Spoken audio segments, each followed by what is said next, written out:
Hello everyone, welcome back to another episode of our entitled people.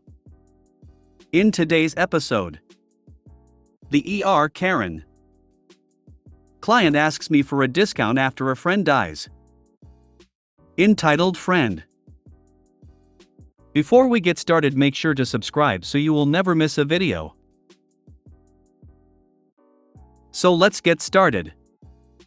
The ER Karen. So for context, one night at 12 a.m. in August 2023 I suddenly felt weak in the knees and had to hold on to things to get around or I'd uncontrollably lose balance. I fell to my bedroom floor when getting out of bed to feed my cat, and when I opened my eyes I had double vision. My mom said my pupils were tiny dots and I felt an extreme aura around my head and I felt nauseous and I had muscle spasms. I didn't know what the hell was happening and it scared the hell out of me. I tried going back to sleep, but really, I wanted to go to the emergency room because I felt like I was dying. The next morning the mystery symptoms had subsided and I was laying on the couch watching TV while my mom had gone to an appointment to get the car fixed. I told her I was fine before she left, but about an hour later I started feeling the symptoms again.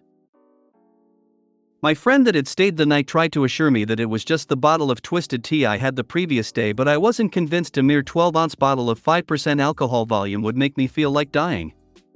I'm not that much of a lightweight. So anyway, I called my mom and told her I wanted to go to the ER, and she said to call my dad and ask him to take me. So I called my dad and he took me to the hospital.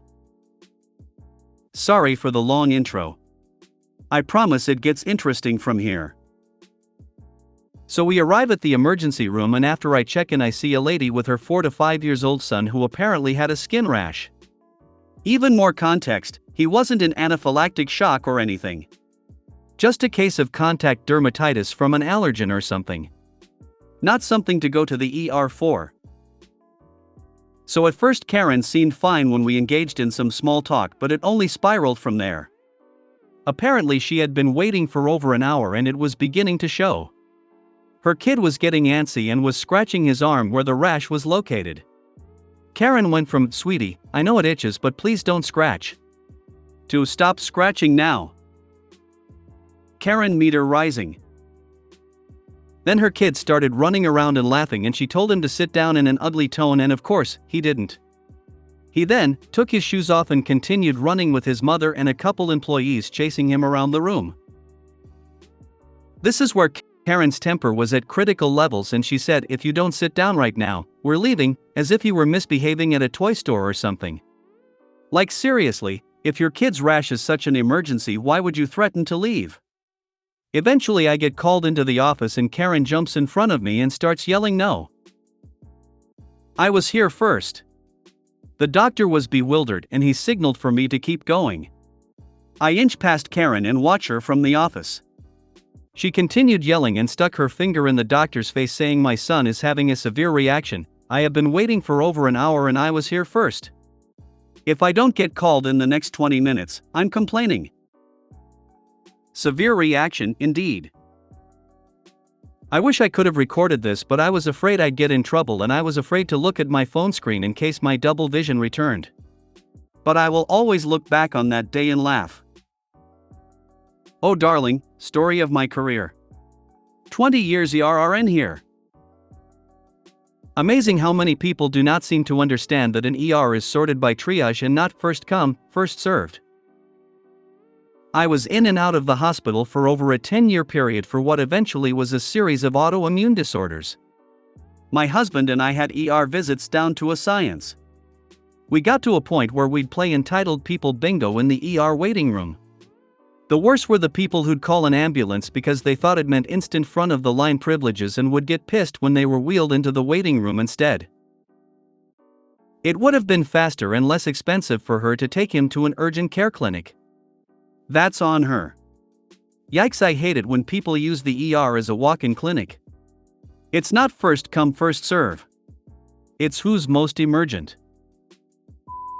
Client asks me for a discount after a friend dies. Another Reddit story reminded me of this gem that happened a few years ago. I work one-on-one with clients, in a job that's not really a big issue to reschedule usually. A return client had an appointment in the afternoon, but the morning of I got the tragic news that a dear close friend had passed away. Obviously I was a mess and asked the client to reschedule due to an emergency. I scheduled him a week and a half later, and when he showed up I explained why I had rescheduled and he offered me his condolences. After the services, however, when I was charging him, he turned to me and said, "Well, since you had to cancel our last appointment, could I get a discount?" I literally stared at him for like 10 awkward cringe-filled seconds before just saying I'm sure. Gave him a 20% discount basically because my friend died.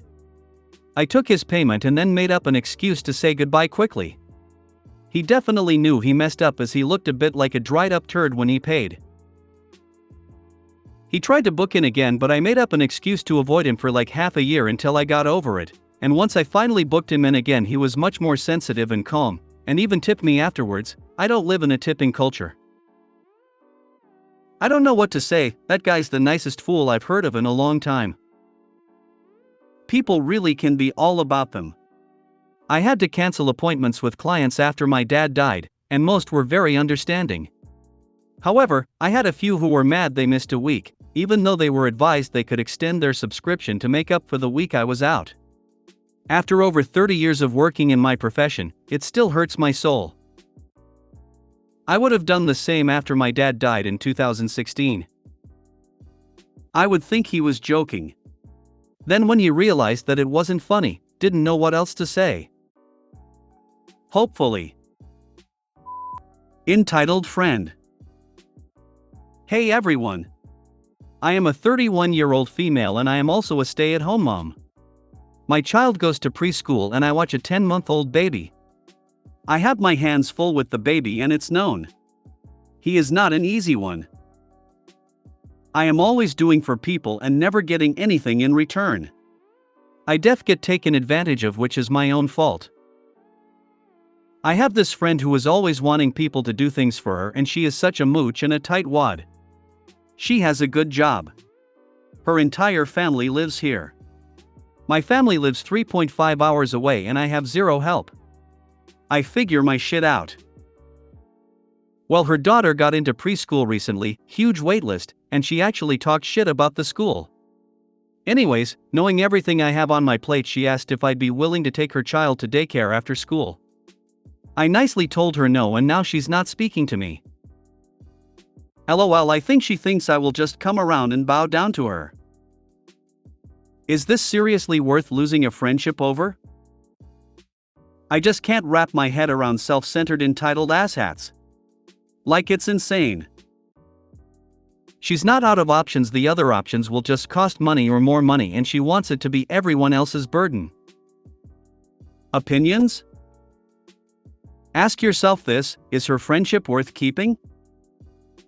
No, it just sucks though, because we have a mutual friend I met through her and I just love her. The mutual friend is tired of her shit though too, but she's even more passive than I am. After she asked me, she then asked that friend who was having a baby in a couple of days. She told her no too, but she's fine with her. When asking a favor, an adult knows no is a possibility and doesn't throw a tantrum over it. Lots of emotional 6-year-olds running around in much, much older bodies. You're her friend of convenience. She's not your friend. Cut her loose and live a happy life. Wow, you're exactly right. If she's only nice to you when you are doing her favors, she's not a friend. You lose nothing except you're building resentment because you are being taken advantage of. If you made it to the end of the video, thanks for watching. Don't forget to like, subscribe and share, and we will see you in the next video.